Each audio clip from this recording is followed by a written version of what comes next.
Hi, my name is Michael. I am happy because my opinions that I've been talking about on this channel is also being said in Malaysia by Dr. Mahadithir, who is the Prime Minister of Malaysia. This is what he said in quotes, that his views are not always popular or acceptable, but he feels that he needs to push certain things so that our children grow up and are able to tackle the problems of adult life, and that is the purpose of education.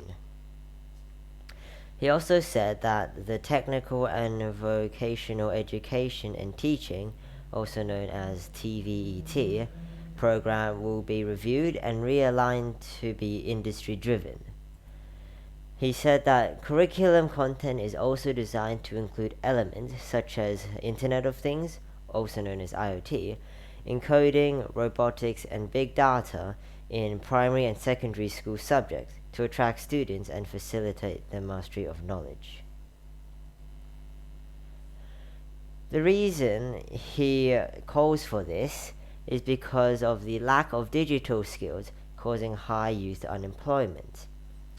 Despite the large number of graduates with first-class degrees, youth unemployment remains high because of the lack of digital skills. As Prime Minister, as well as Acting Minister of Education, he said from year 4, students will learn AI, as well as robotics and computer programming from the start of 2020. But despite his efforts, STEM student numbers are still dropping. And it's not just in Malaysia, even in developed countries, they're still having a STEM crisis. Now the question is, why is there a global crisis in teaching STEM? And the answer is simple, is because learning STEM AI is too hard. Now, like in the previous video with our guest speaker Marinelle, she talked about how frustrating and hard it was to program. But on the other side of things, she also talked about how programming could be made happier. And the way she did that was by making the programming easier, so it can be less stressful and less frustrating. Now, in this video, we're going to address that with our first example, Chloe, who is a primary school student. She is a young scientist and also a robotics inventor. She actually taught Dr. Mahadithir how to code in his office, as you can see. Now, other than that, she also met Miro, CTO of STEMSEL and electronics, and learned about runlinc, which is what Marina also said. How 2 lines of code to create buttons to control anything, anywhere. Now, our next example is going to be Tara.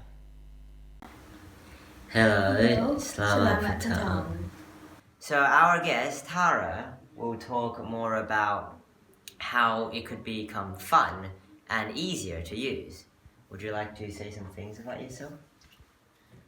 Hi, my name is Tara and I'm from Malaysia, Kuala Lumpur. Okay. Which one of these do you like the most? I really like the electronic dice. Have you built one of these yourself? Yes, I built the blinking fish before. Where have you learned to build this? In this STEMSEL club. Did you enjoy building? Is it fun for you? Well, it is fun for me. Over here, what is this? This is a hovercraft which we made from SketchUp. For example, this, what you see in blue, was made using SketchUp. And when we connect the board to power, the fan would actually push the 3D printed part up, which in turn will make it hover.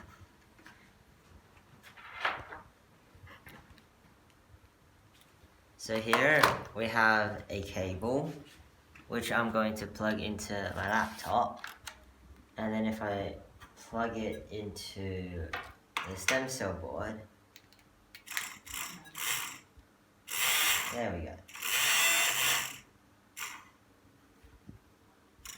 Yeah. And they stop. I think the wires are a bit short. There we go. Yeah.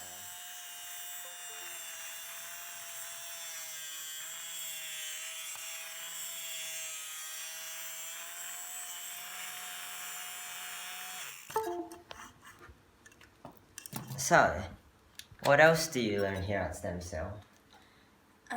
We learn how to program and code our stem cell circuit boards, like these cards. So, do you also use runlinc? We bought our house with a CCTV that didn't work. With one line of code, to create a vision, my mom can monitor the house anytime, anywhere. With 2 lines of code, she can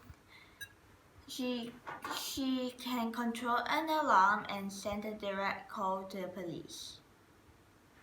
My friends and I help each other out during the lessons if things get tough. And we also ask for help to the university students who always help the students in STEMSEL if they ever need. And I also sometimes teach my mother how to do stuff in STEMSEL. In iText 2019, I had a friend named Max who attended. He took his project BioBin. We made a video, an interview about it before. You can go check that one out. But basically, he won the Asian Young Inventors exhibition at iText 2019. And this year, Josh will be going, and hopefully we will be joining him at iText 2020 to help spread the word of stem cell AI and learning IoT. With all this that she has learned and the knowledge of using runlinc, she has a higher chance of winning one of these medals. Would you like to go? Yes, I would like to go.